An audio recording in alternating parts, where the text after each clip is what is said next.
It has been a crazy 2 weeks for myself and the folks behind me, but certainly for our citizens of Benton County and our cities and our communities that have been heavily impacted by what happened on that night nearly 2 weeks ago. The good news is there are a lot of resources on the ground, and what we want to do today is bring some of those resources forward for you to ask any questions of. And what we'll do, the way we'll do this today is we're going to give a quick update from each of the entities that are here today. I'll give a quick update on what's going on with Benton County. Then we'll have an update from the Arkansas Department of Emergency Management. That's Lacey Knape, who will give an update there. Keith Jones from FEMA will give an update. Tyler Dees, who's a state senator on the west side of the county and has been deeply involved with the recovery efforts there, will give an update on what's going on in the Decatur and west side area. We also have Mayor Tharp in the audience of Decatur if you have any questions specific to Decatur.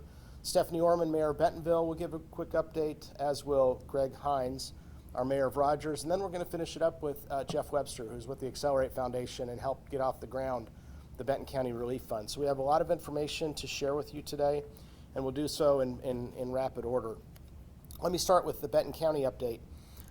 First of all, our debris sites are still up and running Monday through Saturday, 7 to 7. We've put that out on our website. We have 3 sites. One is at the Benton County Fairgrounds for organic debris only. Another is up on Highway 62, heading up outside of Rogers, and that is also for organic debris only. And then we also have a site at the Decatur Road Yard, 200 Spavinaw, off of Highway 59 in the Decatur area. That's open for organic debris and C and D waste, so construction and debris, furniture and things like that, that kind of debris. We are open for that in the Decatur Road Yard. What's important is that is for private citizens only, not for commercial contractors. We're going to keep those sites open through tomorrow and into next week, and our plan is to keep them open for at least 2 more weeks, but we might adjust the hours depending upon the need. In terms of debris pickup, you're going to notice a lot of activity now in the debris pickup space, and I'm sure our mayors will describe what's going on in their cities. In the unincorporated areas, we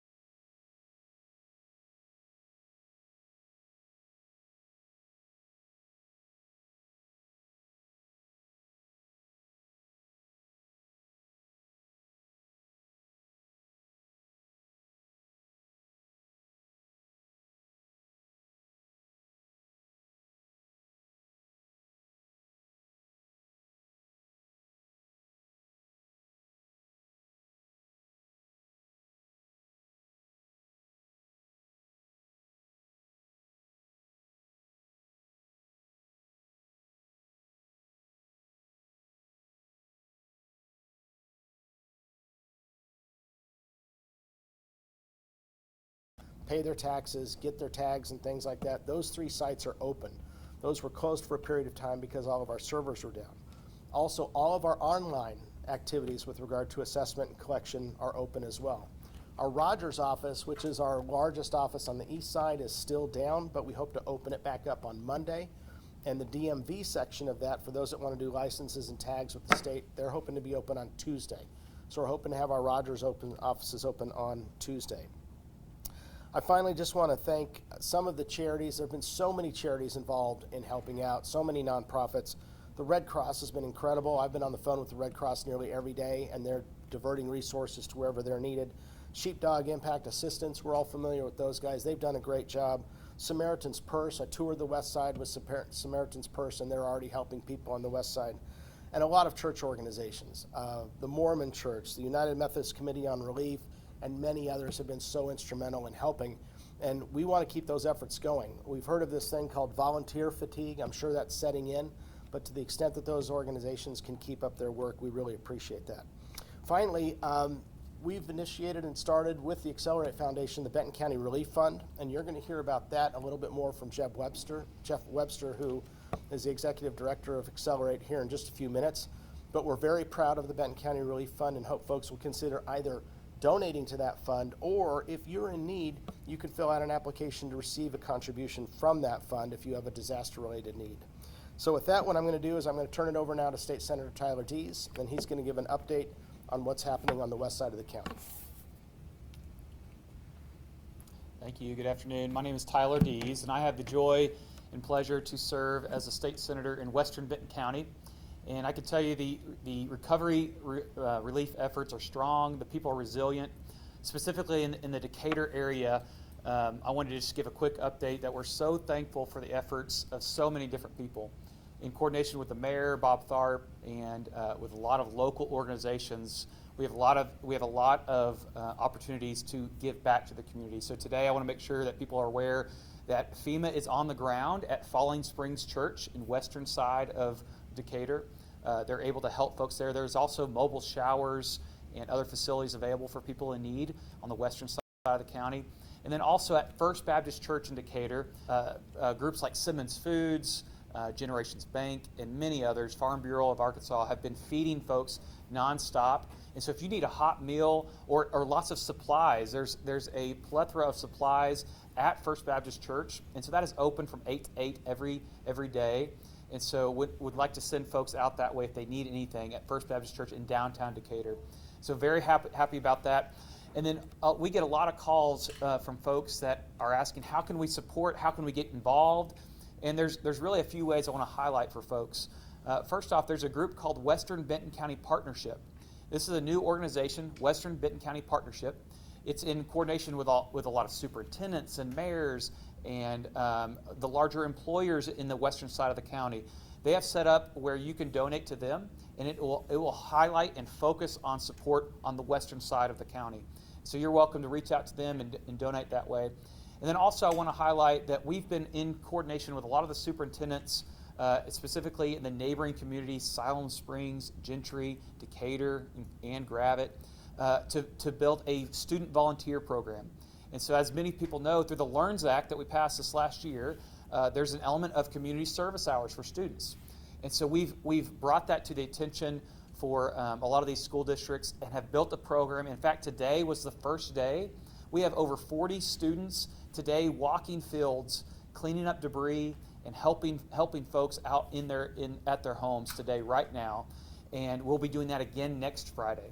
So if you'd like to sign up for that, please reach out to your superintendent and sign up to maybe get some of your community service hours and help a neighbor down there. So very thankful for that. Thankful for all of the folks that have been able to feed every day and donate. So thank you again for the heart.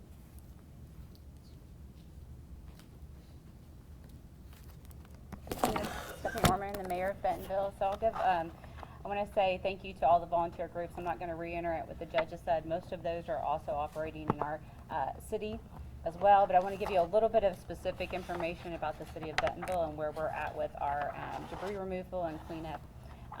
We will be initiating a citywide cleanup starting next Wednesday, and we'll be communicating information out to the public of exactly how to get the debris to the curbside and how that will be picked up. We've been concentrating right now on arterials, collectors, and local roads. Those local roads now are in the neighborhoods to where we're getting as much with our city crews and our volunteer groups of that vegetative debris.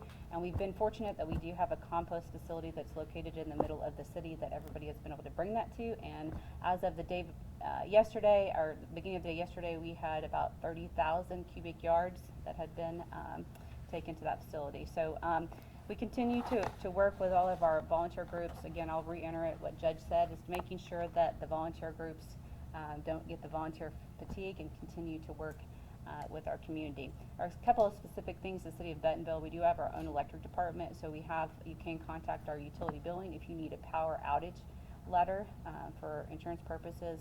Some of the businesses that have lost food and different things, they may need that actual note from the city of Bentonville, so you can contact us about that. We also have, we're starting to organize our first volunteer groups to go out into our parks. Our parks have been heavily hit in the city of Bentonville. So Saturday morning, 9 to noon, there's information on our website as well as our social media outlets if we have volunteer groups that want to now help get out in our parks. We continue to take calls from our residents. We want to help guide them through this process. We know that as we move down this road, the concerns and the frustration will probably be higher.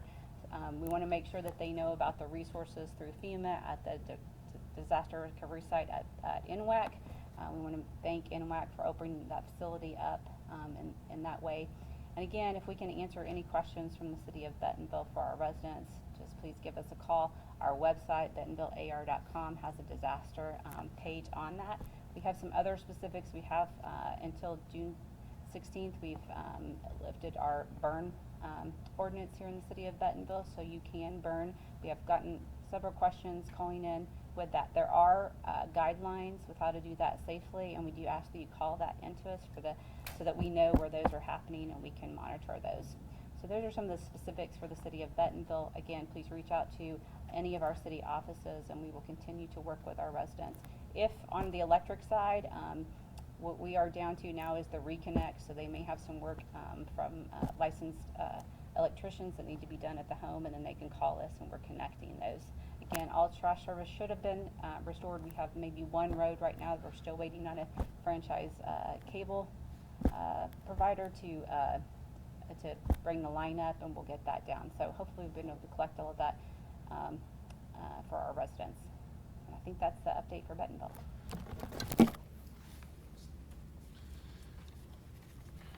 Good morning. Thanks, Barry, for having us over here today. I appreciate the opportunity to address the press this morning. So yesterday was the conclusion of day 6 of our contracting firm on the ground. As of the close of business yesterday, they had collected over 85,000 cubic yards of vegetative debris. That does not include the vegetative debris that has been brought to the 2 public debris sites. I don't have a way to quantify that quite yet, but when we get those numbers, we'll update that. So that number for our contractor represents, by the end of close of business today, clearly over 100,000 cubic yards in the first 7 days on the ground. And for a guy that's been doing this for, I think, over 20 years or so, he said this is the largest 1-week collection of vegetative debris he has ever been involved with in a tornado around the country. So that gives you some perspective of magnitude, at least anecdotally, from our contractor. As the judge mentioned, I don't want to steal the information about HARC and the Benton County Disaster Relief Fund, but we're proud to be a part of that and proud to endorse that fund as a way for folks in our community that want to do something. And maybe they can't go out and cut limbs or haul debris, but could cut a check. And we want to make sure that you understand that's publicly endorsed by us for that purpose. As was mentioned, FEMA at their NWAC site are up and running. They're processing smoothly. It's easy access for parking at the parking garage. And then for those that don't know, SBA is located at the World Trade Center at 3300 South Market Street, Suite 400 in the Pinnacle area of Uptown Rogers. So we're in the phase 1 of debris cleanup. We have not made a complete first pass around the city. And I can tell you that from driving around the places we have gone through and made a first pass, you wake up the next morning and you go back and it appears that nobody's ever been there. And that's going to be the narrative, unfortunately, in a large portion of our city that was in the direct storm path. And so I just want folks to understand that this is going to take a long time. It's going to take multiple passes, but we will be back. So as they pick up debris from your curb, just go ahead and push the rest back up, because we'll come back to get it. At some point down the line, on past 3 maybe, we'll start talking about picking up piles of construction debris and trash.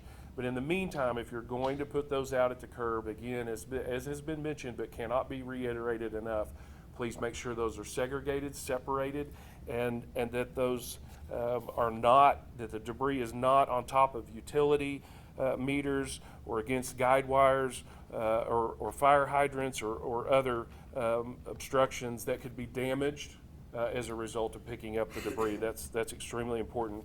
We're now cleaning out storm drains in anticipation of rain. Those storm drains, took a hard hit, our storm drains and channels. And so we're removing debris. But what we're finding as we're going through and removing that debris, we're finding a lot of debris that has been hand placed there and not by God or the storm. So want to ask residents for their cooperation to please do not put your storm debris inside the channelized storm drains that are in the city. It will cause flooding downstream. So your house might not flood, your backyard might not flood, but you're going to cause your neighbors to downstream. And so please again just respect that fact, and that's something we deal with fairly frequently. Those waste disposal sites that I spoke of that are for the public's use, again, are at 2300 North Arkansas Street as well as 3101 West Oak. They're open Monday through Saturday from 7 to 5 p.m. and Sunday from 1 to 4. It's important to continue to mention those two sites as the public sites because we will be opening up and have opened up 2 different sites for our contractor that are monitored sites. Those sites are not open to the public. And so in particular, there's one on Dixieland just south of Rogers High School. That was used in a previous storm as a public site. So when it opened for our contractor, they were having to tell people to turn around and go away. So the site on Dixieland is for our contractor only, not for public drop-off. We are continuing to have our trash and C&D pick up at those public drop-off sites, and we will continue that through next Friday. We'll reevaluate in the middle of the week.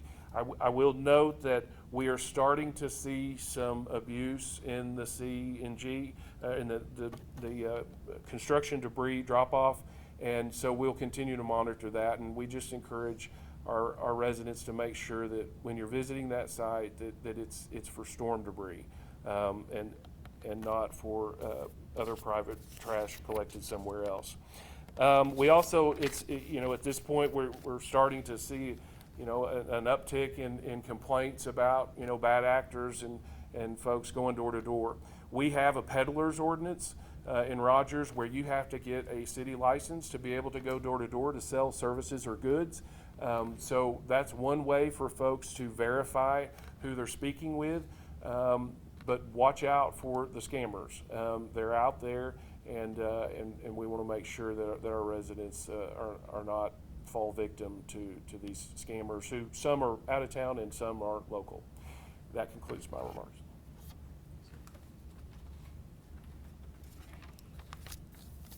Hello everyone, my name is Lacey Knipe. I am the Public Information Officer for the Arkansas Division of Emergency Management.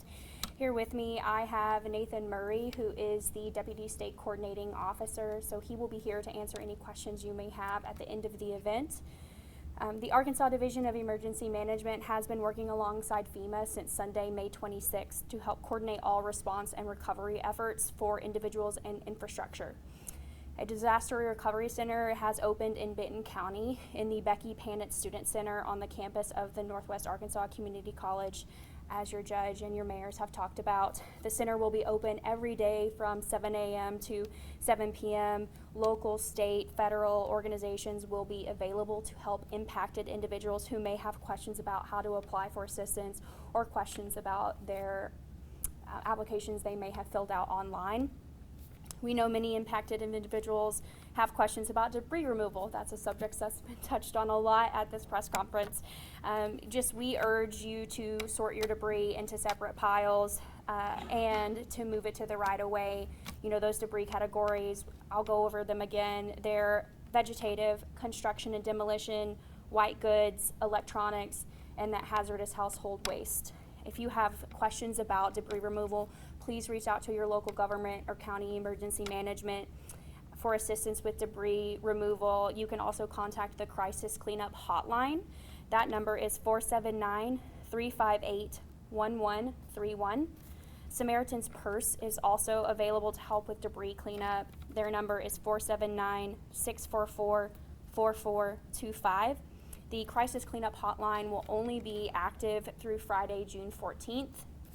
We encourage individuals to follow the Adams social media pages as well as FEMA Region 6 social media pages because we will continue to post up-to-date information regarding the recovery process and available resources for Arkansans. If you haven't done so already, please also give your local emergency management and county government pages a follow. You can find helpful storm recovery information on the governor's website at helparkansas.com. And just thank you all for being here today. The recovery process will take time, but please know that Adam will be with you every step of the way.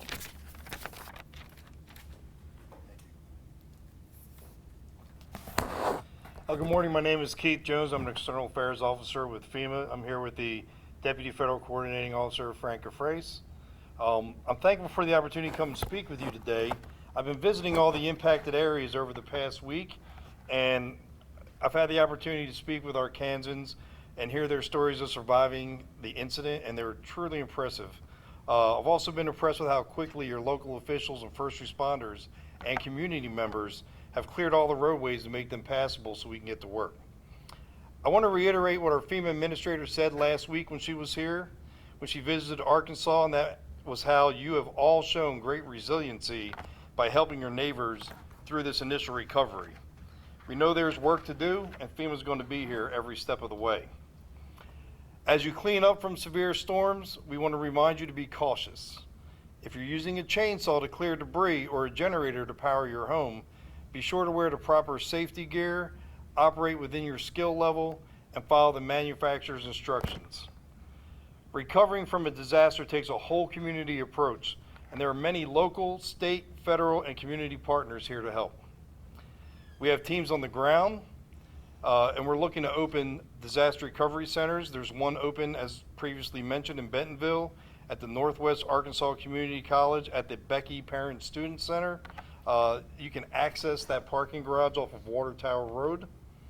There, survivors can meet with FEMA, the U.S. Small Business Administration, and additional disaster recovery staff to register for various forms of disaster assistance, upload supporting documentation, troubleshoot their cases, and coordinate their road to recovery.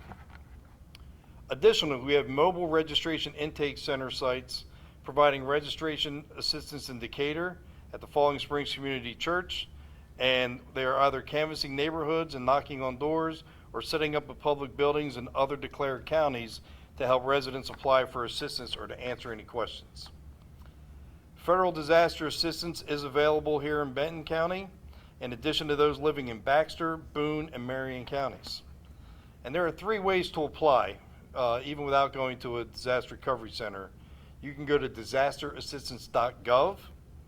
You can call our 1-800 number at 1-800-621-3362, or you can use the FEMA app, which is available for both iPhone and Android devices. We can provide help with serious needs, paying for a temporary place to live, home repairs, personal property, and rental assistance if you're displaced for an extended period of time, and other needs not covered by insurance. You don't have to wait for your insurance claim to be complete to apply. You can apply now. For those with insurance, it's important you have that claim number when you apply. All claims with property damage will require an inspection to be completed. So if you've applied and you receive a phone call from an unknown number, please answer it.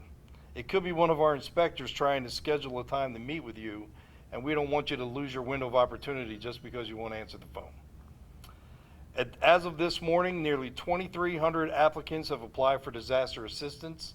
That exact number is 2,294 through FEMA's Individual Assistance Program.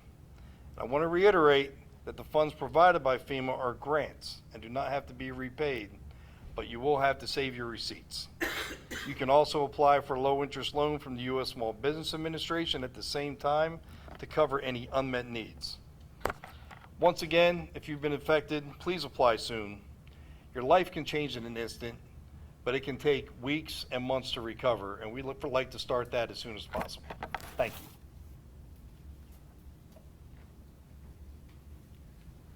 Good morning. My name is Jeff Webster with Accelerate Foundation, and I'd like to thank the group behind me for including us in terms of playing our role to help with what's going on here. Probably about 3 days ago, Judge Mooring and the mayors and others of all of us collectively got together and said, you know, we're going to need to be thinking about a Benton County Relief Fund. And so that group came together in terms of saying, could this be, how could it operate, et cetera. So Accelerate is really playing the role as far as administrating that. So I'd say a few things about it. It's out to help individuals, so really targeting households up to $125,000 as far as household income. So helping people that likely need the most help, if you will, in that sense. Certainly people in Benton County that have been impacted by the tornado and the storm, et cetera. So that process, if people, they need to, there's a lot of different places you can go. BentonCountyReliefFund.com. You can go to AccelerateFoundation.com. There's links on all of the county sites. The mayors have them on the city sites, et cetera, where a person can come. It's really meant to be somewhat you might call it gap support. Tremendous support coming from FEMA and a lot of different sources out there. And so it's really trying to be what we would call tactical fast response, because big support may be coming, but people need help, and they need help now. So that's what we're doing. We're processing that. We were partnered with Benton County in the past for emergency rental assistance.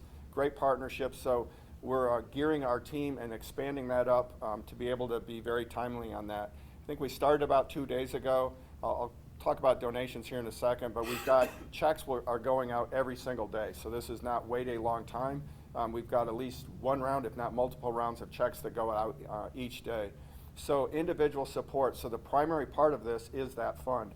But we administer this through our HARC organization. And the other thing HARC is doing is, there's a lot of resources out here, and it's almost good that there's redundancy as far as networking across this, so you don't want to see people drop through the cracks, if you will. We've got a very extensive map of resources, and so not only will we be assisting with the funds I talked about, but also, hey, I need food support. They might need legal support, things that you may not think about directly. We know where to get people connected. It's a connection organization, so we build them a quick disaster recovery or resource plan, if you will, connected to those types of things along with the funding that I'm talking about. So a lot going on for individuals. The second part of that fund is also for organizations. So nonprofits, and we really think of this in two ways. Nonprofits that are now all of a sudden scaling up, and all of a sudden they're getting tons and tons of people coming their direction that need help. So part of that fund can be used for supporting nonprofits that are scaling up. And then secondly, the nonprofits that they themselves may have all of a sudden had damage, and they're trying to get back open and being able to help people, so it will help directly with that. That's what I'd come back to is when you hit that link, and ultimately it's going to bring you to the Accelerate site, I would say every person in the county should be coming to that site. So either because you're an individual and you need help, you're a nonprofit that needs help, or you've got the ability to donate.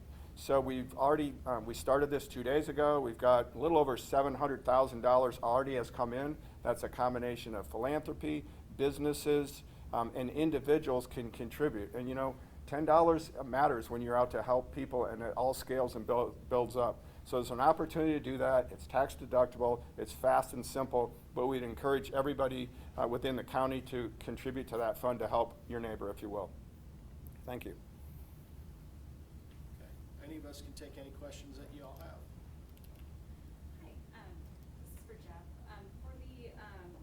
For the fund, can people use that for maybe temporary housing, like hotel costs or anything like that if their house is damaged? Yes, we don't really have restrictions on what it can't be used for, so it's really what they need help for. There's FEMA help, there's insurance help that can help with housing, if you will, and those things may be coming, but what about tomorrow? So it's trying to get dollars in people's hands quickly. I can touch other examples where people, again, things are already going out. Could be rent help. All of a sudden someone's business is closed, so they just don't have a paycheck anymore. Various things, the tree removal, well, if they're actually having to hire a service, those types of things. The other thing I'd say with the fund, much like what we did with emergency rental, is our goal is to get the check to the provider doing that service, because people always ask that question.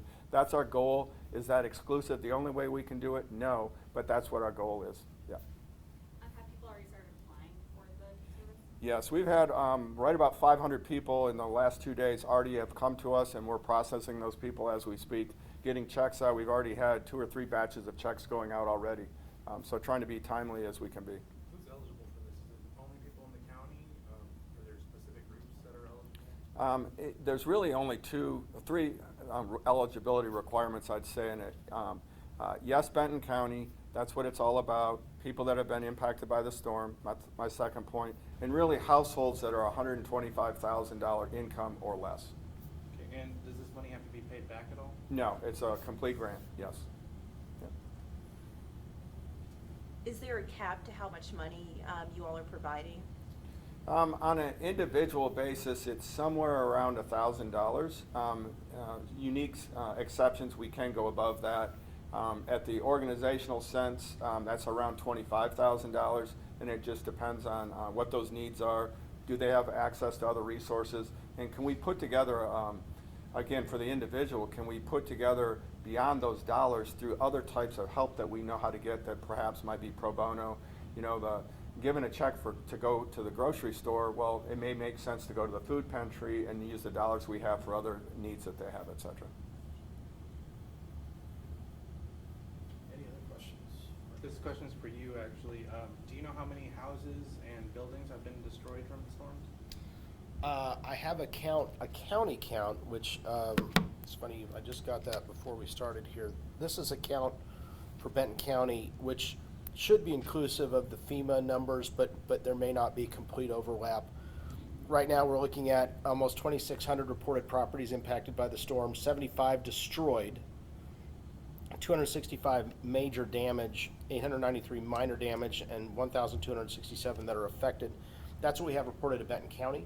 The reporting to FEMA might not exactly match up with that, but that's what we have so far. I don't know if you have anything to add to that. I don't have any new numbers. Okay. Any other questions? Do we know yet how long FEMA will be available, like the center at NWAC?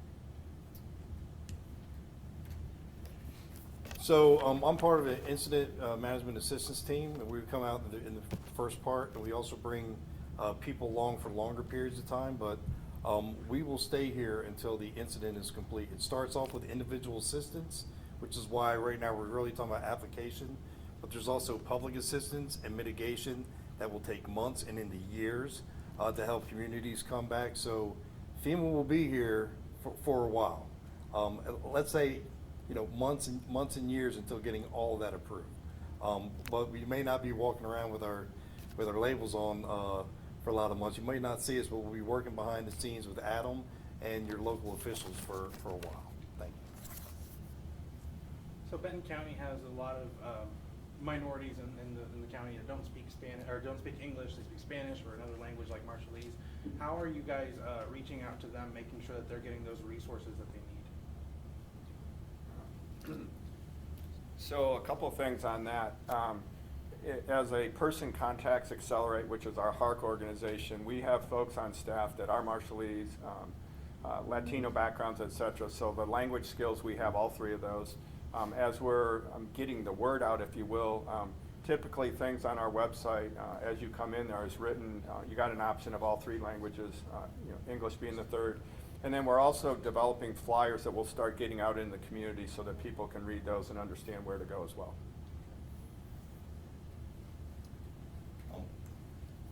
All of FEMA's written products that you can find at FEMA.gov/4788.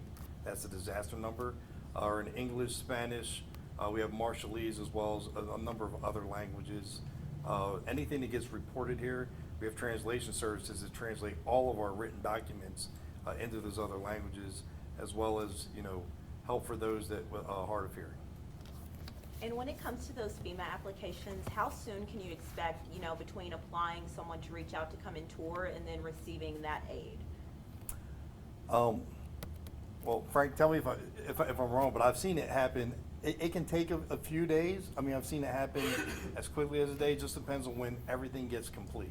Basically, once your application is complete, that's if you have insurance, you've already applied for insurance, and you have that claim number. If your house gets inspected, if somebody has already assessed it by doing our initial assessments, it can happen relatively quickly. So it really just depends on when the application's done. I've seen it happen really fast, and I've seen it take a couple weeks. But it's only because if you get an email to tell you we need more pictures or we need an inspector to come out and then you don't respond, then that process can go on for a little while. For Mr. Tyler Dees, you said there are students going around helping pick up. Do you know where they are right now? The students, is that what you said? Yes, so we have students from Silent Springs and Gentry today, 41 students that are in western Decatur, working on 2 different farms, cleaning up debris. And I'd also like to add, from your previous question, we've got on the western side of the county, organizations like Simmons Foods and their chaplaincy program have brought in translators to help with any need, as well. We have some ESL teachers from the school districts that have offered their services for anybody that needs help reviewing documents, seeking assistance, all meeting usually down at First Baptist Church in downtown Decatur and with City Hall with Mayor Tharp with their team. So we've got that student organization going on right now, again next Friday as well, coordinating to work in Decatur. And then also for scams, what are some of the biggest concerns that you guys are seeing right now, or what are some of the biggest types of scams that you guys are seeing right now? Well, I would say the most predominant is with storm vegetative debris removal, in particular larger trees. I gave the example last weekend that we had a 110-year-old pecan tree fall in our backyard. Fortunately, minor damage to property. But we had a bid in the AM last week that was $15,500 to remove the tree, and we had a bid in the afternoon from a local company for $3,000. So I'll let you draw the conclusion as to which one cut that tree up in my backyard. But those are things but my neighbor, they paid the first contractor. So I just, there's a lot of folks that don't yet understand that their homeowner's insurance likely will not cover the cost of tree removal unless it damaged property. And in some cases, they don't even cover the tree removal when it does damage property. So it's really individually about your insurance plan. But when these folks find that out and you get a bid for $3,000 or $4,000 or $5,000, $6,000 to remove a large tree, there's a lot of folks that don't have that kind of money in their emergency fund. And if they do, that will deplete the emergency fund, so they're now living on the margin. And so as much as possible, we just want to encourage people to get 2 or 3 bids. Ask for, if folks have a business license, get verification that they're bonded and insured before you enter into a contract, and never pay up front for any of the work that's occurring in that area. So It sounds a little bit like price gouging. Is that something that? So the AG's office has been on the ground here and certainly offered their help. We're pushing out their materials on our website and our social media sites to try to explain to folks what price gouging is, what time period falls within an emergency that price gouging is that the law is triggered by the state. And it's, again, it's 10% above what it would have cost the week before the storm occurred. So that's the threshold to determine whether price gouging is being conducted. And on the looting standpoint, is that an issue as well? That's not been an issue that we're dealing with. I mean, individuals, some separated off-site issues, but again, as I briefed you last Friday, our crime stats are not changing as a result. So I don't believe that there's an uptick in crime that's directly related to the storm. This is for both of our mayors, and Judge Waring has. Actually, can we let, did you want to answer that question too about the? Well, Yeah, I'll let you talk. for us, we need the eyes and ears of the public to tell us about those things. So 271-3170 is our non-emergency number in Bentonville. Again, we need all of that reported into a system so that we have it recorded. We know exactly what happened. And so we talked about documentation for the storm debris and everything else. Documentation of when you think you're getting scammed, and those things are really, really important. And just one last thing on fraud from a FEMA perspective. We haven't really heard of any specific cases happening so far, but historically, some people will tend to try to represent themselves from FEMA. We do have people in the field. They will be either wearing a FEMA shirt or a vest. They will have an identification badge that says they're from FEMA, and we will never ask for like any money up front. We've had that happen in the past. We will only take your application and turn it in. So nobody from FEMA is going to guarantee any work to be done on your property, and we're not going to ever ask for any money to come up front. We will have proper identification, and if you are questioning that, just feel free on our FEMA.gov site. You can find the fraud line and you can report that because any work that's being done on an individual's property we're working with the state and with the locals to get that done. We're not going to ever initiate that on the House. Thank you. I was just going to touch on the, translation services that you mentioned. We have been working in coordination with FEMA to push out materials that are not just simply in English. Right now, we have English and Spanish primarily. The Marshallese is a well-known need. I think they're also working on Vietnamese. And so just as I stated before, on those social media pages, FEMA and both Adam are pushing out those materials. FEMA's website also offers, I believe it's the disasterassistance.gov, where you can actually go to different little tabs and click on the different languages. So for individuals who may not speak English, read English, they have those available. And in the DRCs, which is just specifically for individual assistance, they can provide translation services if need be. There's also a number you can call through FEMA and to make those requests. Yes. Has either of the cities or the county applied for FEMA assistance yet? Well, you're talking about the PA, so that's, they're just kind of starting that process. In fact, today, real time, we have a FEMA representative from their engineering department touring some of the sites in Rogers, in particular Northwest Park is where they started. So yes, that process is starting and will unfold relatively quickly once the threshold is met, and I don't think that's going to be an issue. Yeah, short answer is yes. Even going back to early last week, we had queried all the cities about their public damage with the county's public damage, and it was well in excess of $70 million is the estimate last week. Now that gets refined and changed and updated, but yeah, we're working very closely with FEMA on that. And the $70 million, that's only property damage, that's not including Property, that also included a debris removal estimate. Very rough though. Just keep in mind, that's when things were still pretty sporadic, and now we tighten that up and work with FEMA to go forward on the different kinds of assistance available for public entities. Same as the City of Bentonville, yesterday we were touring with FEMA on the PA side, all of our facilities. Also in the City of Bentonville, we do have our own electric, so we had over 120 electric poles that'll all be documented and turned into that. Last one for us, if there's anyone who still wants to volunteer and help out but they don't know where to go, where can they go to, or who can they contact?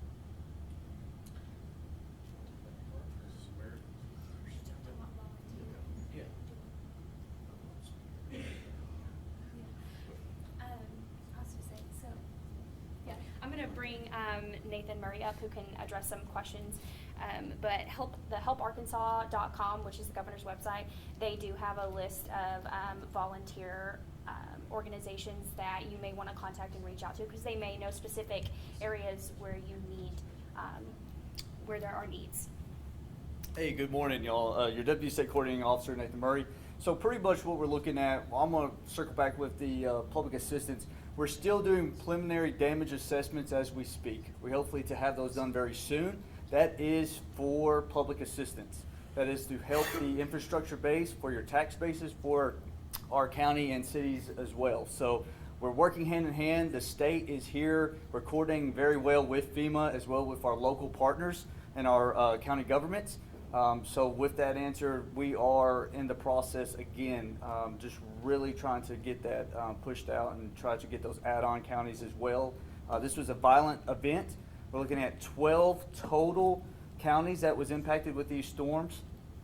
So I mean, this is something that we as our agency has seen many times, but we hadn't had this one with the fatalities, unfortunately, as impacted as much with the state in a while. So very good coordination going on with the public assistance side of it.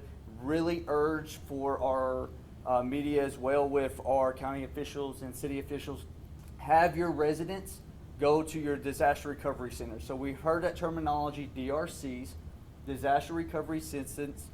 Those will be able to help your residents to try to get that recovery process going for them. They can help them take their applications, they can help with translations, etc. So with volunteers, again, with those volunteer types of places that you can go, circle that back with your local governments. We also want to really capture who's out there volunteering. Again, stick within your skill level. We don't want someone out there getting hurt, but definitely we want to document, hey, who's all been out there. That does help your county governments when it comes to certain types of grant fundings as well. So just keep that in mind. Thank you. I can maybe add another piece, and it's not just kind of the volunteering, but I think 7 hours after the tornado, the community started contacting us if we have resources available, et cetera. So this resource list, if you will, has been up and running ever since the tornado, essentially. It's on Benton County website, it's on our website, various things, but just could be a church saying, hey, we're gonna do this on Monday and Tuesday, coming up, making us aware of that, and that's posted. So it's just, in that case, you don't have to contact us necessarily for support. It's just a list of resources that are out there. So we also encourage the community. It's another way that if they want to contact us, and we can keep expanding that. And of course, it's for anybody to use. We can do that also. Any other questions? All right, I appreciate y'all coming here. Thank you to everybody up here who came as well. And I don't know if we're gonna need another one of these or not. I mean, this kind of buttons it up for 2 weeks. If we end up needing another briefing, we'll let you know, but this might be the last one of these in this format that we do. Appreciate y'all getting the word out. Thank you for